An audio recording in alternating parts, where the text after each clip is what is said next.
we begin the English language transmission from Pyongyang, the capital of the Democratic People's Republic of Korea. Dear listeners, you're welcome to Voice of Korea. Today's programs will begin with the news. The news is followed by current affairs of South Korea in Spotlight. And then we present a third installment of Section 2, 21 of Chapter 12, to hasten the liberation of the country from the reminiscences of the great leader Kim Il-sung with a century. And then an account, resolve made before the nation. Next an account, as a citadel and shield. And then Radio Magazine Review of Korea. And finally a regular program, Song of Korea, a land of morning calm. Now here's the news. The great leader Kim Jong-il, General Secretary of the Workers' Party of Korea and Chairman of the National Defense Commission of the Democratic People's Republic of Korea, appreciated the performance of the Mansudae art troupe. When he appeared in the auditorium of the theater, all the audience raised loud cheers and enthusiastically welcomed him, extending greatest honor and warmest thanks to him. The artists of the Mansudae art troupe awarded the Honorable Kim Il-sung Order, put on the stage choruses, "We live under the guidance of the leader forever," and praised the person of the general. Female vocal 10 and chorus, "Modern Hill," female solo, "Oh My Korea," dance, "The Blue Sky Over My Country," and the colorful items. After the performance was over, leader Kim Jong-il responded to the performers and audience, who raised the enthusiastic cheers again and congratulated the artists on their successful performance. Leader Kim Jong-il expressed great satisfaction over the wonderful performance of high ideological and artistic value given by the artists of the Mansudae art troupe in reflection of firm political principle and the aspirations and desire of the Korean people, and highly appreciated their successful performance. He gave thanks to all the creators and artists. He expressed the belief that the creating staff and artists of the Mansudae art troupe will in the future too carry on the traditions of the revolutionary art group and conduct dynamic art creation and activities, and thus forcefully encourage the Korean army and the people to struggle for accomplishing the cause of the building of a thriving nation.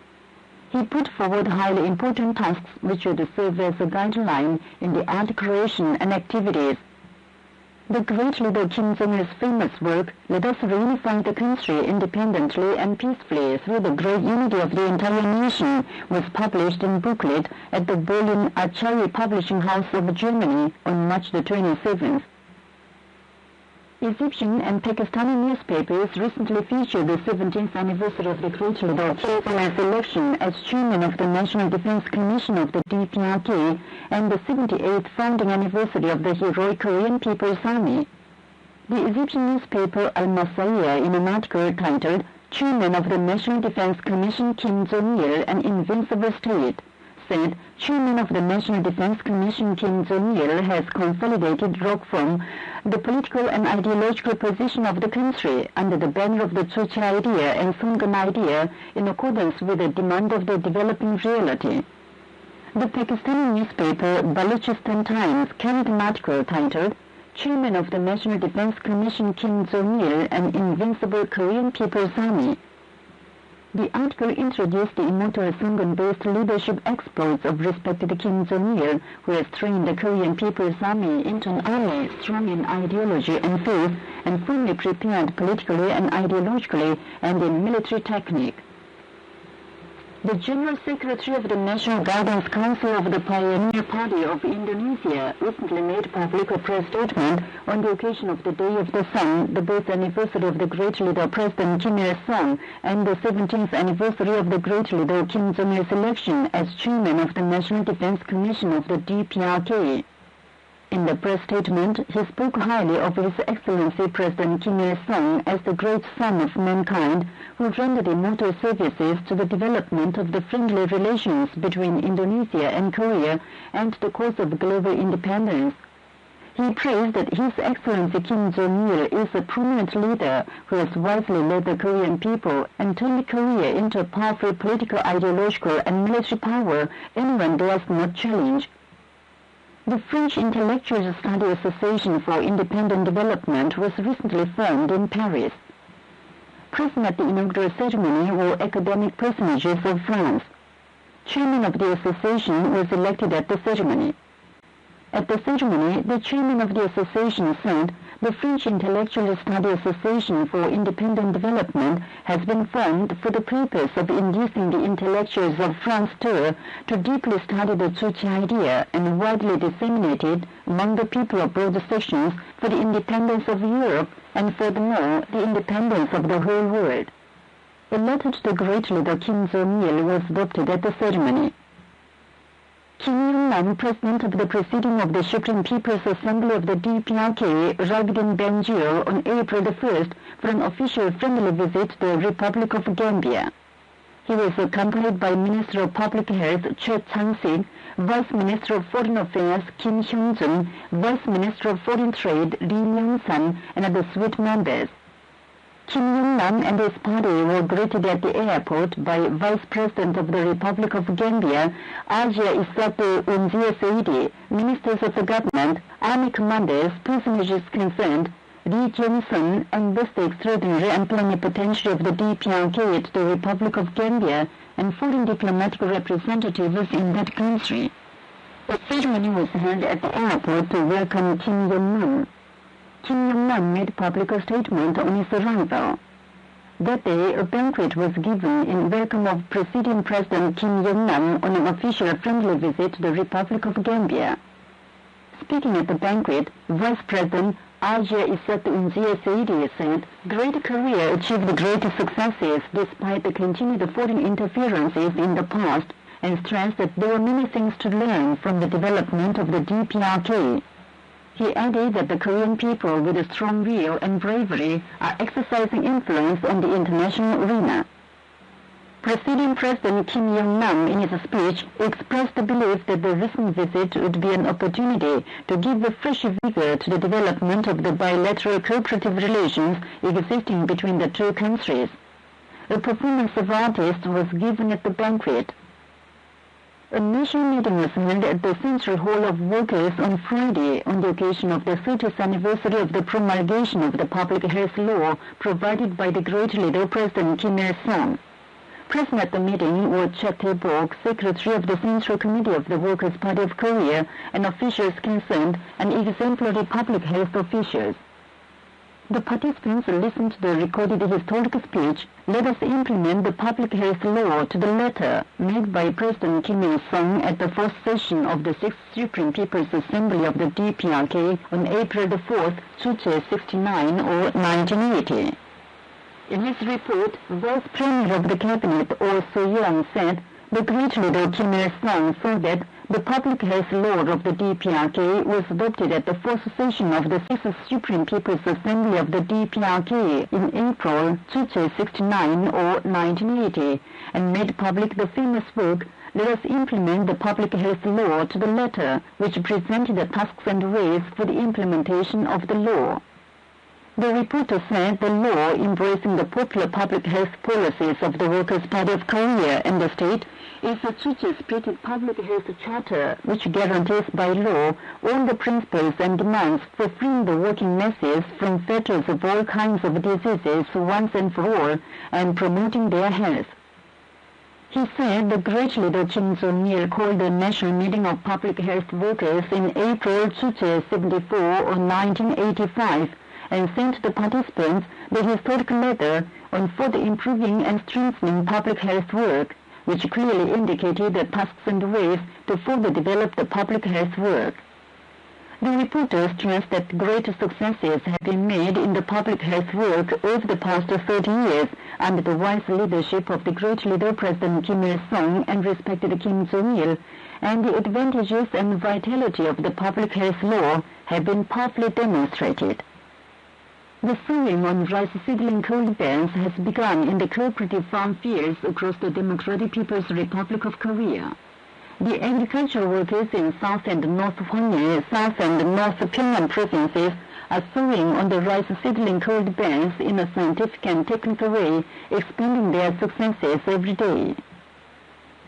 On the threshold of the Day of the Sun, the greatest national holiday, women's union officials and members from different parts of the DPRK planted trees in the arboretum of the Kunsusan Memorial Palace on the 2nd. They brought to the arboretum more than 18,000 trees of 22 species, over 140,000 flower roots of 10 species, and tours. The coal industry and the Ministry of Electronic Industry over-fulfilled their March plans in hearty response to the joint editorial for this year and the joint calls of the Central Committee and the Central Military Commission of the Workers' Party of Korea for bringing about a great leap forward in different fields of the national economy. Thanks to the patriotic zeal and devoted efforts of the workers in the coal mines across the country, the Ministry of Coal Industry carried out its March plan of coal production. Meanwhile, the Ministry of Electronic Industry fulfilled its March and first quarterly plans at 114.3% and at 110% respectively. Cho Yoon-hye, Chairman of the Commonwealth of Independent States Regional Headquarters for the implementation of the June 15th Joint Declaration, made public a press statement on March the 31st under the title, "We can win victory when we struggle in unity." The statement stressed that in the coming elections to local autonomous bodies, the progressive forces of South Korea should unite and give a stern judgment to the conservative forces enforcing only anti-national, anti-reunification, and anti-popular misrule. The youth and students' solidarity for the implementation of the June 15th Joint Declaration in South Korea issued a resolution on March the 27th under the title, "Let's hasten the era of national prosperity by achieving peace and punishing dictatorship."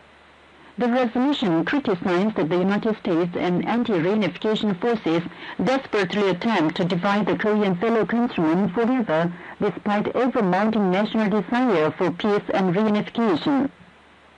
The South Korean Solidarity for Progress issued a statement on March the 30th under the title, "Stop Suppression of Reunification Activists."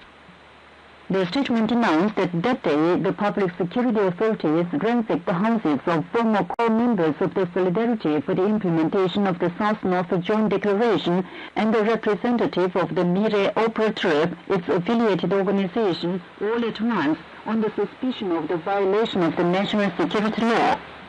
It clearly shows the anti-reunification nature of the authorities to hinder the improvement of inter-Korean relations and reunification efforts of the nation, the statement added.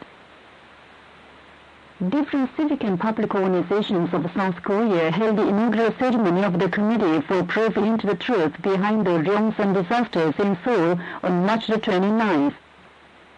Speakers at the ceremony said the All-People Committee for Measures against the Murder of Evacuees in Ryongsan, involving workers, peasants, religionists, and other people of various strata, would be enlarged and reorganized into the Committee for Probe into the Truth behind the Ryongsan disasters for a wider-scale struggle for a probe into the truth behind the Ryongsan disasters, punishment of the chief murderers, and check of the redevelopment. They declared a resolute struggle for a complete solution of the issue of the disasters. The South Korean Confederation of Trade Unions recently released a statement denouncing the puppet authorities for their despicable measures threatening the lives of the workers. The statement referred to a decision of the government to shift the responsibility for the management and control of the work for the protection of the lives of the workers onto local autonomous organizations within 1 year. The statement stressed that if the government does not apologize for it to the people, but ignores the lives and security of the workers, the Confederation will stage a more powerful anti-government struggle together with the people of different sections. The South Korean MBC, or Munhwa Broadcasting Corporation, on March the 29th, denounced the crimes of the puppet authorities who destroy the public welfare and plunge the society into chaos with their anti-popular misrule, and stressed that the people should make an intermediate appraisal of the present arrogant regime in the elections to local autonomous bodies on June the 2nd. And that's the end of the news read by Kim Hyun-oh. This is Voice of Korea. Current affairs of South Korea in Spotlight. What is notable in South Korea recently is that the South Korean puppets do not hesitate to make outbursts worsening the inter-Korean relations. Some time ago, the South Korean chief executive told the puppet military bosses about so-called provocations of the North and called for making full preparations to cope with it. The puppet Minister of National Defense, Kim Tae-yong, also let loose strings of provocative outbursts calling for preemptive attack on the DPRK and ordered the puppet army units to be thoroughly prepared for the possible contingency. Minister of Foreign Affairs and Trade Ri Yong-hwan recently touring abroad viciously slandered the proposal of the DPRK to conclude a peace treaty for the solution of the nuclear issue of the Korean Peninsula, describing it as an alleged wrong way of approach and a measure to give up denuclearization. And he is distorting the situation as if the six-way talks are not resumed because of the DPRK. As you know, the danger of a war on the Korean Peninsula comes from South Korea, where different kinds of large-scale war exercises, including the Key Resolve and Four Eagle joint military exercises, are ceaselessly conducted against the DPRK. Establishing a solid peace system on the Korean Peninsula is also an essential condition to solve the nuclear issue. Accordingly, the DPRK's proposal for a peace treaty enjoys support of the peace-loving people of the world as well as the entire Korean nation. Such reckless acts of the South Korean conservatives are intentional and premeditated provocations stemming from their criminal ambition to totally destroy the inter-Korean relations and hinder the process of establishing a peace system of the Korean Peninsula, and once an opportunity permits, to trade off a war against the North in collusion with the U.S. imperialists.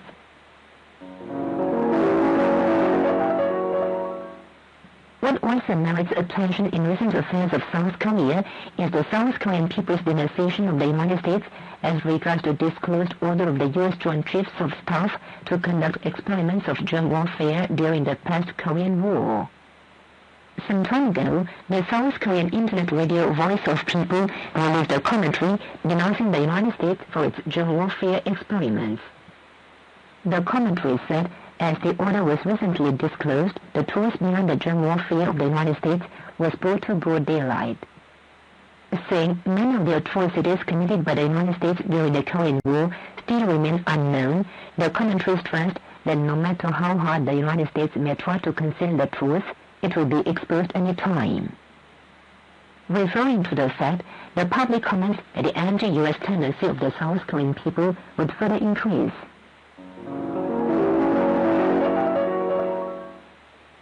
What attracts attention in South Korea recently is the intensified struggle of the people against the president's sycophantic and traitorous government against reunification. Some time ago, the South headquarters of the Pan-National Alliance for Korea's Reunification issued a statement calling upon the entire Korean nation to turn out in the struggle to liquidate the sycophantic and traitorous forces. The statement said, when the Japanese Prime Minister said Tom Arlitz could not but be described as Takeshima in the primary and secondary school textbooks, the South Korean chief executive begged for waiting and criticized that he revealed his true colors as traitor to the nation. South Korean students, too, recently staged a surprise demonstration before the Blue House and scattered a printed matter with articles denouncing the pro-Japanese traitor, chanting, "Outbursts on Tom Arlitz deserve impeachment," and "We want to ask him why he made traitorous outbursts on Tom Arlitz." In the meantime, the Solidarity for Progress and other civic and public organizations of South Korea recently held a press conference in Seoul calling for early resumption of tourism of Mount Kumgang. They warned that if the authorities obstruct cooperation while persisting in their hostile policy towards the DPRK, they cannot escape a trial of history. The President headquarters of the South Committee for the Implementation of the June 5th Joint Declaration in South Korea recently made public a statement and demanded the authorities have a clear understanding of the importance of the resumption of tourism of Mount Kumgang and come out to solve the issue at an early date. That's all for current affairs of South Korea in Spotlight.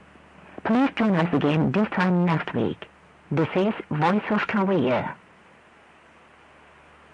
Dear listeners, now is the time for broadcasting the reminiscences of the great leader President Kim Il-sung with the symmetry.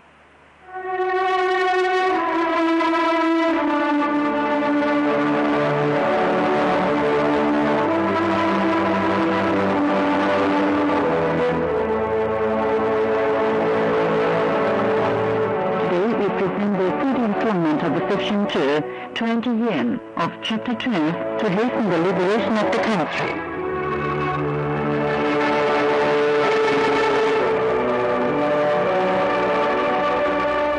Hanko Park grounded Kim Hong-bom, head of the political department of the 1st Division, who, wearing leggings and straw sandals, was walking ahead of us in the snow. "What do you feel now? Are you still afraid of him?" "No, I have nothing to fear. I feel strong by your side.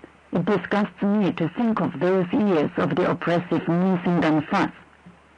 It was literally a nightmare. The younger generation will bow to you for the mere visit you paid to the children, taking the hands with you. How noble and beautiful it is to love and sympathize with the children." When I said this, his strained look was relaxed, and he strode along. I was tearfully grateful to this stern, brusque, and dignified man for his candid concession. It was typical of the diary entry of a literary young girl. The upright and pure character expressed in his words, behavior, and kindness moved me to the heart. If anyone asks me when I'm most happy and joyful, I will respond. Joyful and happy events occur every day in my life because I live optimistically all my life among people who are the most independent politically, most progressive ideologically, and most civilized and pure-hearted culturally and morally in a country which creates the most beautiful and ideal life in the world. Every day and hour of my life is full of joy and happiness. It gives me particular pleasure or happiness to be among the people, discover amongst them excellent people who can set an example for the whole country and debate the state affairs, their living and our future. It also gives me great happiness to be among the children we call the flower buds of the country. I can say that this is my lifelong view of happiness. The talk with Park Young-sung no doubt gave me such a satisfaction because of my view of happiness. Park Young-sung was one such exemplary revolutionary and model conscientious man I discovered in life. His practice in subsequent years proved once again that he was a man of unusually strong revolutionary principles who never compromised with injustice and was fair and square in all his dealings. In 1959, Park toured different places in northeast China, leading a group of visitors to the old battlefields of the anti-Japanese armed struggle. One hot summer night, his group lodged in the front room of a simple, cozy farmhouse. The farmers in the village papered walls of the room and spread new nets for the guests from the neighboring country who were continuing a laborious expeditionary tour every day, following the footprints of their forerunners. At midnight, however, some group members who were sensitive to bed bugs left the room one after another with their beddings owing to the bed bugs and spent the night on a straw mat spread out in the yard. Park Young-sung alone remained in the room all night.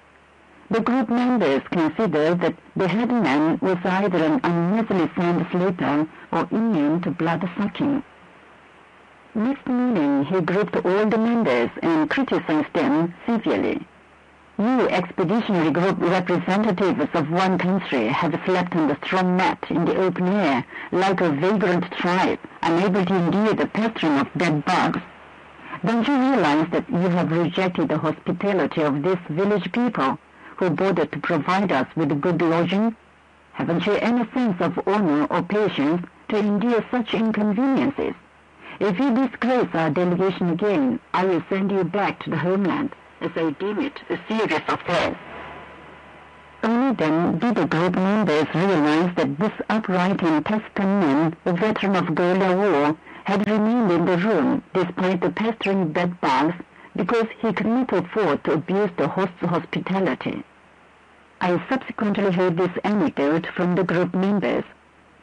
On our arrival at the secret camp, the children crowded out of the log cabin, vying with one another, shouting, "General!"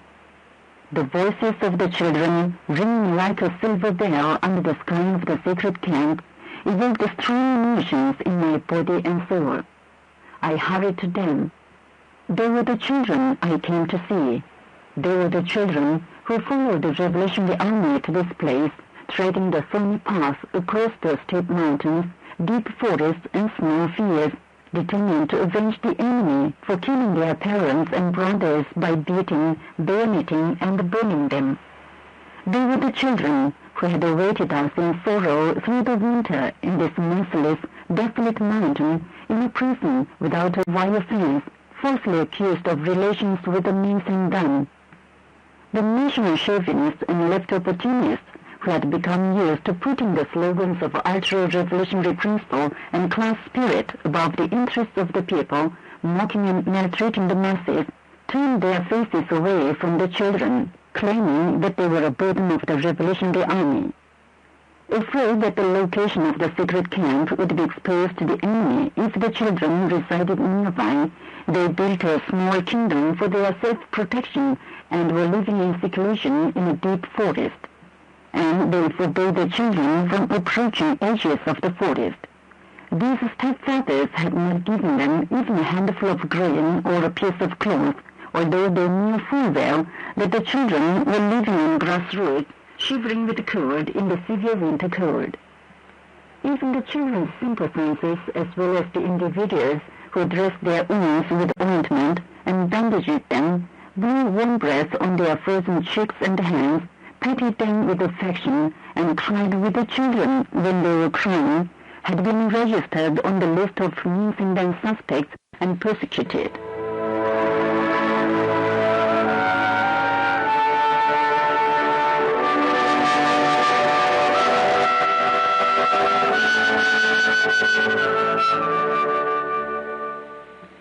That was the third installment of the Section 2, 20 yen of Chapter 12, to hasten the liberation of the country from the reminiscences of the great leader President Kim Il-sung with the century. This is Voice of Korea.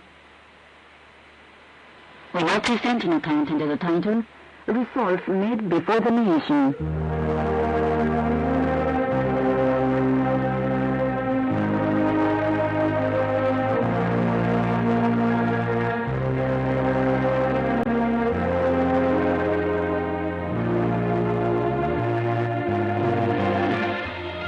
In January 1925, when Korea was under the Japanese imperialist colonial rule, young President Kim Il-sung, who was studying at Sangdok School, not far from his birthplace Mangyongdae, heard the sad news that his father Kim Hyung-sik had been arrested again by the Japanese imperialist police.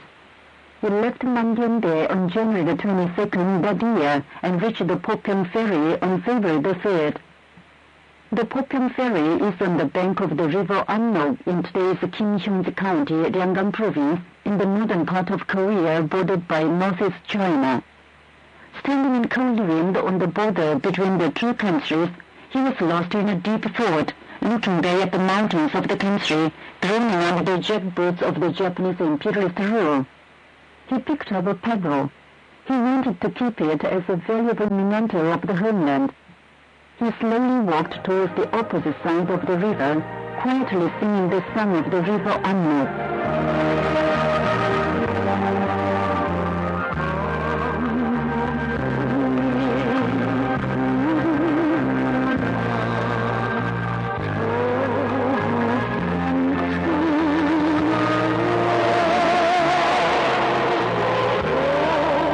Blue waters of the Annok, my homeland, wait the day I return to you. I trust to attain our dearest wish. I will return when we have fun.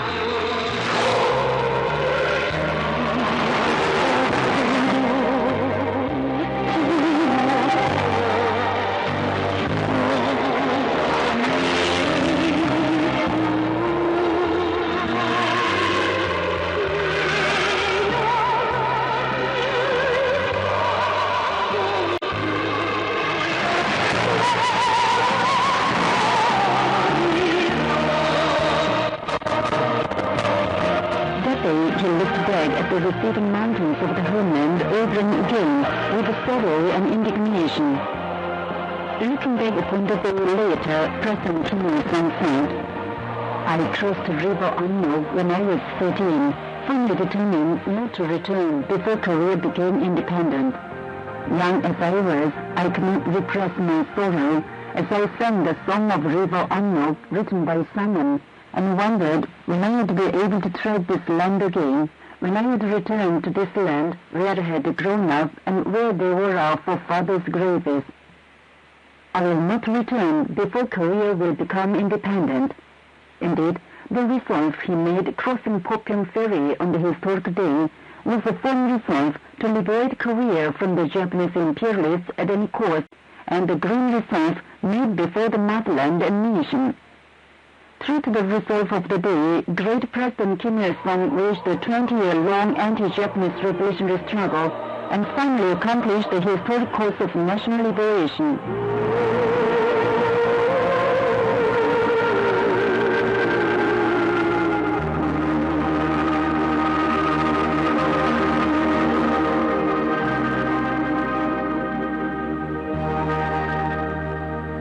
You've been listening to an account under the title, Resolve Made Before the Nation. This is Voice of Korea. The anti-Japanese war heroine Kim Jong-suk always played the role of citadel and shield in defending the safety of great President Kim Il-sung in the dangerous battles during the anti-Japanese armed struggle.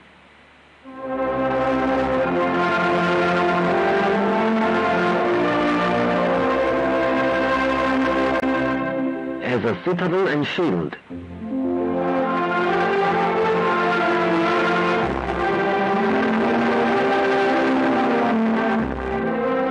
One day in March 1940, President Kim Il-sung, who was the commander of the Korean People's Revolutionary Army, leading the anti-Japanese guerrilla army, started a march for advance into the Musan area in the northern part of Korea. A punitive unit of the Japanese imperialists stubbornly pursued the marchers. It was impossible to continue the march with the enemy in pursuit. So men of the Korean People's Revolutionary Army started a battle to sweep the enemy under the command of President Kim Il-sung. At the time, a group of the enemy soldiers began to creep towards the headquarters. Watching around with vigilant eyes, as she had always done in all battles under the command of President Kim Il-sung during the anti-Japanese struggle, Kim Jong-suk found them out before others. Her only thought was that she should not allow even a bullet to fly towards the headquarters. Song Un-ju, lecturer of the Korean Revolution Museum, says, 그날 김정숙 동지께서는 단 한 명의 적도 위대한 수령님께서 계시는 사령부에 접근하게 해서는 안 된다는 단호한 결심을 내리시고 That day, Kim Jong-suk began to lure the enemy single-handedly with a firm resolve that she cannot let even an enemy go near the headquarters with the great leader Kim Il-sung. Far from the headquarters, she shot the enemy soldiers correctly. The enemy's fire was concentrated on her. She correctly shot the enemy more fiercely behind a thick tree. When the anti-Japanese guerrillas heard the gun report from the ridge in the opposite direction of the distant headquarters and came running there, the battle had already ended. The enamelware on the knapsack of Kim Jong-suk on her back had 2 holes pierced by bullets. Those holes had been made by enemy bullets when she was luring the enemy soldiers. Seeing the holes, the anti-Japanese guerrillas imagined what a dangerous moment she had. But she did not mind it, but felt a relief with the thought that the commander was out of danger. The meaningful enamelware of that day is carefully preserved at the Korean Revolution Museum, impressively telling the visitors about the transparent spirit of resolute defense of the leader she had during the hard-fought anti-Japanese armed struggle.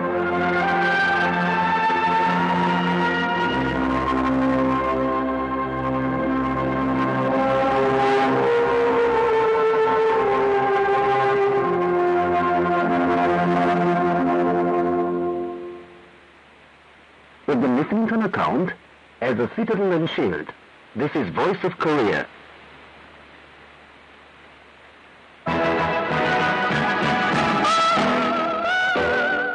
Radio Magazine Review of Korea.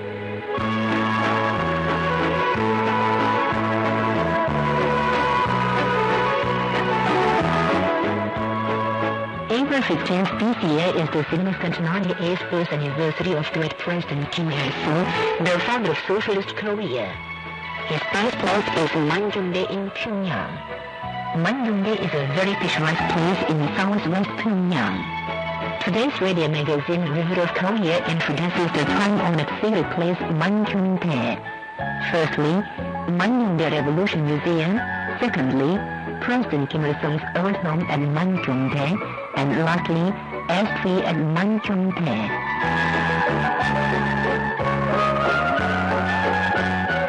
First, we tell you about the Mangyongdae Revolution Museum. The Mangyongdae Revolution Museum displays precious mementos and materials showing the brilliant exploits of struggle of President Kim Il-sung and his family members in Mangyongdae. The museum has 6 rooms. Seen in the first room is a plaster sculpture of President Kim Il-sung receiving patriotic education from his father in his childhood. Displayed in the rooms of the museum are the materials and the exploits of struggle of the outstanding leader of the anti-Japanese national liberation movement of Korea, Kim Hyung-sik, father of President Kim Il-sung, and his revolutionary family members in Mangyongdae.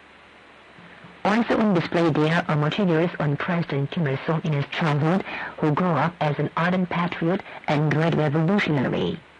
Exhibited in room 6 are materials on President Kim Il-sung, who accomplished the historic cause of national liberation and after returning home in triumph, called at his old home 20 years after departure and met his family members, and materials on respected Kim Jong-il, admirably carrying forward the revolutionary cause of President Kim Il-sung.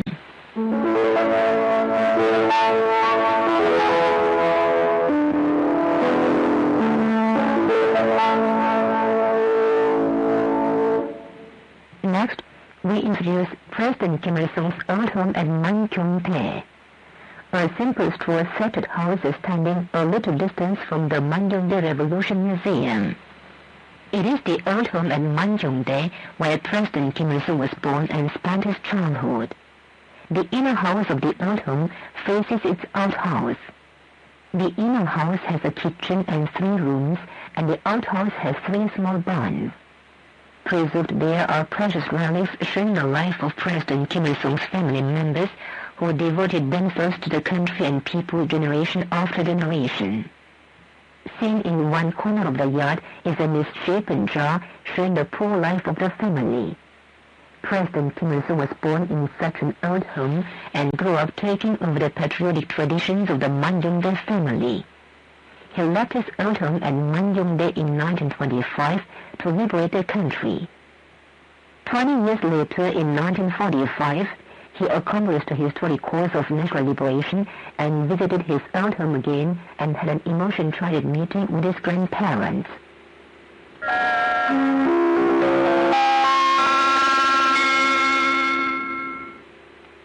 Lastly, we tell you about an ash tree at Mangyongdae.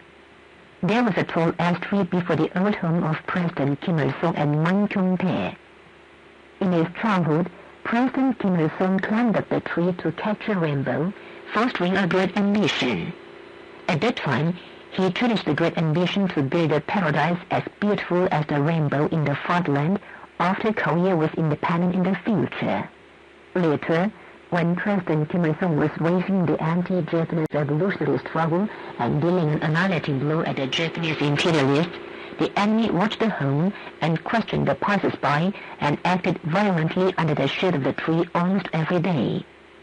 Unable to repress his surging indignation, one day his eldest uncle cut the tree with an axe. Drawing there is an ash tree planted again in 1962. Like this, Mangyongdae is a sacred place of Korea, showing the greatness of President Kim Il-sung.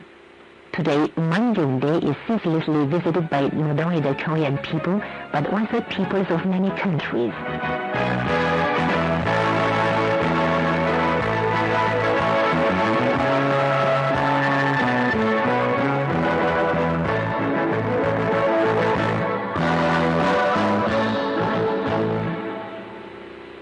That's all for today's radio magazine, Review of Korea.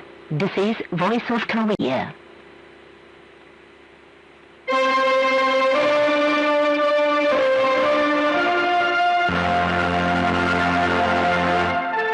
Voice of Korea, a land of morning calm.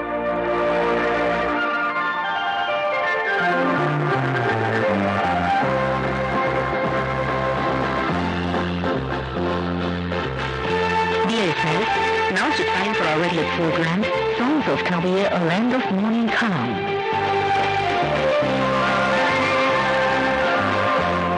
This time we present songs about immortal exploits performed under the Sungundae's leadership of respected Kim Jong-il. First, we present a female solo and chorus, My Country of Sun Kun.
the male chorus, tell of the footsteps of General Sungun best gardens forever.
listeners, you've been appreciating Songs of Korea, a land of morning calm.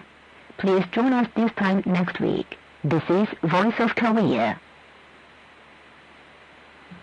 Dear listeners, with this, we conclude English language service of Voice of Korea from the Democratic People's Republic of Korea. Voice of Korea presents its English language service for Europe between 13 and 14 hours UTC, between 15 and 16 hours UTC, between 18 and 19 hours UTC, and between 21 and 22 hours UTC on 13,760 kHz and 15,245 kHz. For North America, between 13 and 14 hours UTC and between 15 and 16 hours UTC on 9,335 kHz and 11,710 kHz. And for Northeast Asia, between 1 and 2 hours UTC and between 3 and 4 hours UTC on 7,200 kHz, 9,345 kHz and 9,730 kHz. Goodbye, this is Pyongyang.